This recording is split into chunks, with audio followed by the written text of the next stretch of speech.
ನಮಸ್ಕಾರ. ರನ್ನ ನಾಡಿನ ಹೆಮ್ಮೆಯ ಸುಪುತ್ರ ಸದಾಶಿವ ತಳಗೇರಿ. ನೀವು ನೋಡ್ತಾ ಇರೋದು ಟಿವಿ ನ್ಯೂಸ್ ಕನ್ನಡ. ಇಂದು ಮುಧೋಳ ತಾಲೂಕಿನ ಕುಳಲಿ ಗ್ರಾಮದಲ್ಲಿ 135ನೆಯ ಬಾಬಾ ಸಾಹೇಬ್ ಅಂಬೇಡ್ಕರ್ ಜಯಂತಿಯನ್ನು ಆಚರಣೆ ಮಾಡಲಾಯಿತು. ಈ ಜಯಂತಿಯನ್ನು ಗ್ರಾಮ ಪಂಚಾಯತ್ ಆಡಳಿತ ಅಧಿಕಾರಿಗಳು ಪಾಟೀಲ್ ಸರ್ ಚಾಲನೆ ನೀಡಿದರು. ಈ ಕಾರ್ಯಕ್ರಮದಲ್ಲಿ ಆಶಾ ಕಾರ್ಯಕರ್ತೆಯರು, ಅಂಗನವಾಡಿ ಕಾರ್ಯಕರ್ತೆಯರು ಹಾಗೂ ಗ್ರಾಮ ಪಂಚಾಯತಿ ಸಿಬ್ಬಂದಿ ವರ್ಗ ಹಾಗೂ ಶಿಕ್ಷಣ ಇಲಾಖೆಯ ಎಲ್ಲ ಶಿಕ್ಷಕರು ಉಪಸ್ಥಿತರಿದ್ದರು. ಈ ಕಾರ್ಯಕ್ರಮದಲ್ಲಿ ಊರಿನ ಪ್ರಮುಖರಾದ ಬಿ ಬೆಳಗಲಿ ಕೇಕ್ ಕತ್ತರಿಸುವ ಮುಖಾಂತರ ಕಾರ್ಯಕ್ರಮವನ್ನು ಚಾಲನೆ ಮಾಡಿದರು.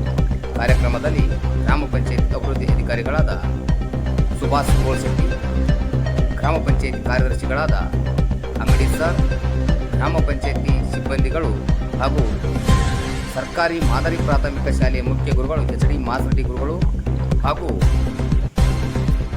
ದಲಿತ ಸಂಘಟನೆಯ ಮುಖಂಡರಾದ ರಾಜು ಕಳ್ಳಿಮನಿ, ಸದಾಶಿವ ತಳಗೇರಿ, ಪರಮಾನಂದ ಕಾರ್ಯಪ್ಪಗೋಳ್, ಸೈದು ಮುಗಳಕೋಡ್, ಕಾಶಪ್ಪ ಗಸ್ತಿ, ರಾಮಪ್ಪ ಕಾಜಾರ್, ಆಕಾಶ್ ಕಲ್ಮಾಟಿ ಇನ್ನೂ ಅನೇಕ ಯುವಕರು ಉಪಸ್ಥಿತರಿದ್ದರು. ನಮಸ್ಕಾರ.